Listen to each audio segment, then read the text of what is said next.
or it could unlock something new in the business. How can you help them get what they want by buying their business? Oh.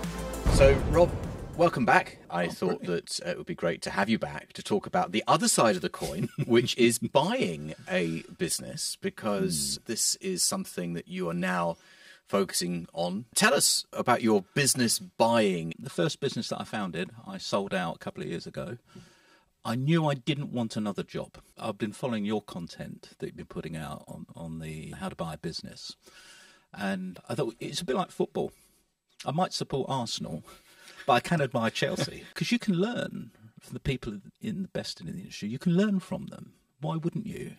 Even though you come at the industry from a different angle. And I've learned that actually M&A is one marketplace.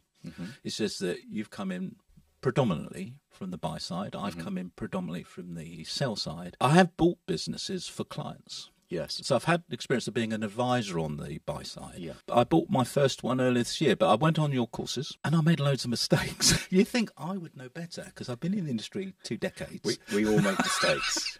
I usually have to make the same mistake 3 times in a row. The first time you don't realise it's a mistake. Second time, I made that mistake again. It's the third time you go, I can't believe I made it again. That'll never happen again. I know. I made lots of errors. I've had interest to purchase the business. So this is a business that you bought. Give us a timeline on this. So you came on the course. I paid for someone to go on your course because I didn't think you'd let me on it. So I paid for someone else to attend your 5-day. Okay. Really good content. And then I thought I'd come clean second time round because I wanted to go through it again. And that's when I went as Rob. and I told you. A year ago. Okay. That was the second one. Spent quite a bit of time mailing out and approaching. I decided, again, against your advice on the course, I'd go for my first purchase would be a distressed business. But that comes with a whole set of issues. Okay, you may not pay a lot for it up front, but then you're going to be forking out money after you've bought it. Or just in the stress of, turnarounds are hard. Turnarounds are very hard. They don't always work. We had a number of attempts. We want to go the distress route. Didn't mind which industry particularly, but a gravitation to professional services because I come from banking and accountancy and M&A. Preferred services rather than manufacturing. I had a lot of print companies for some reason popping up from insolvency practitioners, loads of them. I didn't want that. Motorcycles and classic car restoration, they were the odd ones that, because of personal passion. Probably I engaged someone to do the legwork for me, Paul, and I paid him to go out and work with the insolvency practitioners, do his own research, network with people, accountancies, firms. He spent 9 months. We got 6 failed attempts at buying our first one. Okay. Via IPs? IPs. Okay. Yeah, that was an education. So probably some of them, or many of them, the deal had already been done with previous directors, so it was effectively just being advertised. You might think that I couldn't possibly comment. To tick the boxes, or it was a mate of the IP that that bought the business, or the current owner that got their business to hit a brick wall was the one who was going to buy it out of insolvency. That's what I meant. So the previous directors had come back and bought it. Yeah, and there was another one where we discovered a fraud. Okay, because I just put the owner's name and put scam in a Google search, or the person's name of fraud. Embezzlement. They were in they were an IFA practice, right? And this was money laundering. So probably trying to sell it before they closed down. The final scam was selling the business to someone. It wasn't in the sales prospectus. No Yeah. disclosure. But the 7th one, we got lucky with 7. Got lucky. We managed to acquire a distressed business. If you want to find out how to buy a business successfully, get your free business buying toolkit. The link is in the video description below. A good underlying business that had, because of COVID, 2 years of really chunky losses. Like we're talking hundreds of thousands, not tens of thousands. Insolvent, big loss making. In the main, though, a good underlying business with good people and a good client base. I mean, some blue chip clients. So there's a business there to be bought. It just needs to be rejigged. Let's just explain this for listeners and viewers. So buying a business out of an insolvent situation, insolvent process via what we call in the UK an insolvency practitioner means that it's an asset purchase. You're buying the bits that you want, so you're cherry picking the bits that you want, leaving behind the bits that you don't want. So tell everyone the bits that you wanted and which bits do you leave behind? Definitely want the clients. Yep, absolutely. That's, Got those. So the business itself, the trade. Got those. Yep. Yeah. And the industry that it's in, the client base is quite sticky. People tend not to switch suppliers. So once you've got a client, they're there for. They tend to be there for years. While. Yeah, so you've got client loyalty and some good blue chip brand names in there as well. You have to have the staff. You have to buy the staff on an asset purchase under both ways. 2p. Whether it's shares or assets, you end up with the staff. Didn't want the debt because there was a lot of debt. That had accumulated over a long period of time? 2 or years. just 2 years. So during that COVID period? Yeah. Oh, interesting. Because in the preceding 18 years, profitable and solvent. Right. Oh, that's so unfortunate, isn't it? It must have been quite galling for the really owners. hard for the owner. Yeah. Because similar age to me he is, and I felt for him because his business was his pension. Yeah, why didn't the business adapt, or was it not possible to adapt during COVID? Well, they specialize. Their services specialize in one particular sector, which is hospitality. Oh, right. So their client base was closed. Evaporated. Yeah, absolutely. And could have pivoted, but didn't. So one of the questions I asked once we'd bought the business because the director stayed on because I didn't want to run the business, and nor did my other two fellow shareholders. That was the intent. Of the client base that we got, what percentage of clients are profitable and which ones aren't? Because I look back through previous P&Ls over the years, and 3 to 5% net margin was pretty typical. So very fine margin that's very small. In the good years. And what's it typically in accountancy then? Depends what you do, but it should be above 10. I mean, somewhere between 10 and 20% net. But 3 to 5 was fine. So I asked that question. The directors didn't know. They don't keep that information. They don't monitor client profitability. They look at the end of year when the P&L is done. And I was quite surprised because they're accountants, management accountants. So I asked the dumb question, because I'm a sales and marketing guy. I am not an accountant. I am the antithesis of an accountant. But I've learned accountancy skills to do my job. They didn't know. And once I got them to find out, half the clients were loss makers. Right. Half of them. Right. I thought, well, we've got to change that immediately. We've got to put the prices up. Well, no, you can't. You can't put prices up because. So why not? Well, because you'll lose clients. I said, yeah, if they're loss making, Well, I'd be quite happy to lose them. then it's you lose turnover, which means you have to readjust your headcount. But I said, well, turnover that's making a loss, that doesn't help anyone. well, it only keeps people in a job. Yeah, but that loss has to be plugged somehow, doesn't it? You get an external funder that will exactly. You run up the overdraft or you put money in. So I'm a sales and marketing guy. So turnover, I get the orders in, but it's got to be profitable work. But not, there was revenue, but what they needed to have done, in my humble opinion, was reduce the headcount. Yes. Increase your prices. And they didn't do either. Yeah. And that's why they hit the wall. Oh, what a shame. It is a shame. And do you know what? It's easy as an outsider, looking back and with the benefit of hindsight, when you're in it and it's your business, it's hard to make those decisions. It's emotional. We increased the fees of all of the clients, not just the loss makers. Oh, very interesting. Never lost anyone. And you know what that always proves? That they were undercharging to start off with. Well, we had one of the clients say, totally understand the reasoning, because it was a nicely worded email that went out. Understand where you're coming from. Surprised you didn't do it earlier. Within 6 months, we got it to break even. And it had lost 350 the year before. Oh, really? So that's a massive swing. Yeah, it is, yeah. And no redundancies. Wow.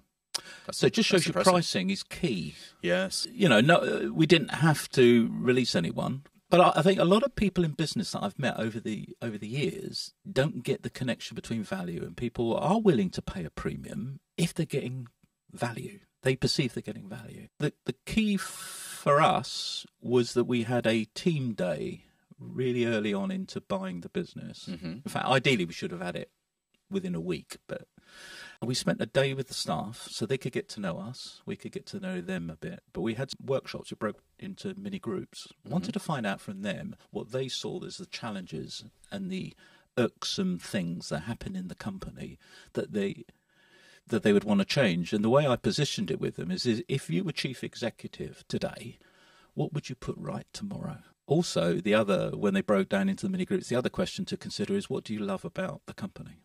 Because I wanted to get that balance between development areas and what they love about it. Because we want to keep the good things and we want to tackle all the development areas. And that's what we did over the 6 months. There isn't one thing that the staff hadn't asked for change that we haven't delivered in the 6 months, including pay rises. Incredible. You can only do... That's quite a model turnaround scenario, isn't it? It is. You have to be quite tough-minded because most people don't like increasing prices to their clients. But what else? What are you doing on social media? What do you do with video clips, which are 6 times more likely to be watched than if you put out a white paper on social media? The large majority of business owners I've ever met don't do enough on marketing. I think because they don't understand it. They might have tried and they've got an outsourced marketing business that have let them down royally. They keep taking the money of the marketing company, but they don't deliver results. Sure. Yeah. Then I realise that at the end of the day, marketing is maths. Yeah. So you spend £1 to get £2 back. And if you keep on spending £1 and get £2 back, why would you stop spending £1? Yes. You just keep on spending it. 'Cause every time you spend £1, you get £2 back. But the key to the turnaround for us to get it done in 6 months was profitability, was getting that straight. Interesting. Then everything else comes off the back of that. So it's not the only thing, but it was the key that unlocked it. And a sense of achievement for the staff as well, that the new owners know what they're doing and have been able to rescue the business, save everyone's jobs, give pay rises where they were due. Where it was needed, yeah.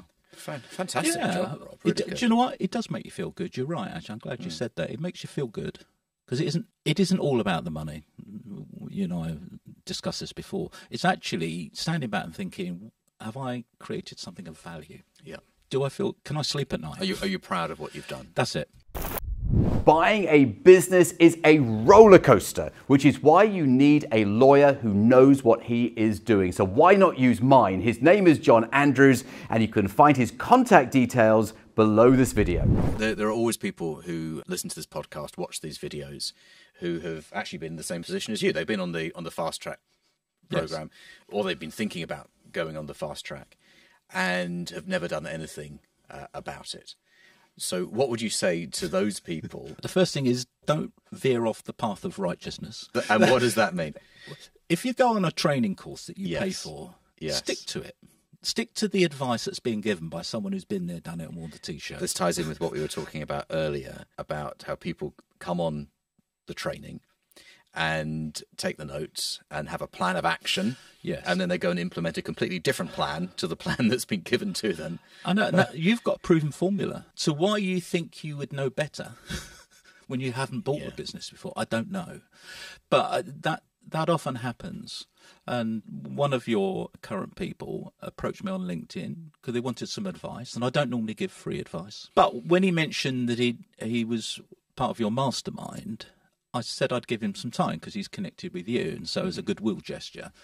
And from that discussion, I said, look, because he was looking at a couple of areas that really interest me to buy my next business. So well, why don't we team up? Maybe I'm the investor. You go out and find them, do the deal, and maybe I could be one of your backers. So we've collaborated. So what other tips would you give people? Don't do it by yourself. Okay. Be part of the mastermind because you need to. Okay, you've got a smattering of knowledge. Well, you got knowledge, but the application of that knowledge is a different skill. Most people can't do it on their own. Because they will do their own thing. They'll veer off the path of righteousness. Without even realising it sometimes. No, I did it, and I'm an experienced M&A person. And I didn't do it purposely, thinking, oh, well, Jonathan said this, I'll do something else. You veer off. And also there's a sense of togetherness. Yeah, because you can share experiences. Yeah. So I think sharing your experience with other people is really valuable. I've never actually seen anyone do this successfully by themselves without having a support network, because you can't necessarily go home and tell your partner all about your acquisition day and the conversations you had with the seller. You need someone to share that with who goes, well, that was great, have you thought of this? If you're just setting out on getting your first business to buy, one of the things that's really hard is progressing the discussion, because no seller up front wants to sell on the sort of terms that you're thinking about as an acquirer. Because they want as much as possible. There's never going to be their starting point. You want to pay as little as possible in order to get the business you want. There's quite a gap of expectation. So one of the skills, and I know it's delivered in the groups that you run, is being able to progress that discussion. You're getting closer together as opposed to further apart. Yeah. And what do you do when they say, I'm speaking with 2 other companies, and they're both trading businesses, they're not a private investor, so they've got synergies. How do you counter that? How do you deal with that hurdle? So I think working with other people and learning, going on the course is just the start. Yeah, I think it's fair to say that, and I may be doing myself a disservice when I say this, that people in the mastermind say they learn as much from each other, the community, the network, as they do from me. So even though I do a lot of the talking, it's actually being part of. We've got nearly 500 people in our private LinkedIn group, people who are currently on Mastermind or have previously been on Mastermind. The conversations there are just incredible. There's always more than one way to skin a cat, isn't there? There is. And I think if you can team up with someone that's sold businesses, because I like to think I'm poacher turned gamekeeper, because I've sold several hundred businesses for my clients and my own. Yes. Now I also operate on the buy side. If you can understand how the person on the other side of the table is thinking and what their strategies are likely to be, and you understand them, you've walked in their moccasins. Moccasins are thin-soled shoes, aren't they? So you can feel every bump and stuff. If you can understand the other person's perspective, you're more likely to get a deal. So I think teaming up with someone that's had experience selling businesses is also key. Yeah. So your final tip for someone looking at buying a business for the first time, what would that be? I think have an idea about what your preference is in terms of industry sector, or a few industry sectors, rather than I'll buy anything, anywhere, anytime. Look at what your experiences and successes have been in the past. It may have been that you're an employee, but what have you achieved in your working career that could be of value to the person that the other side of the table is looking to sell? Because it might be your expertise and knowledge in some areas is greater than theirs, or it could unlock something new in the business. How can you help them get what they want by buying their business?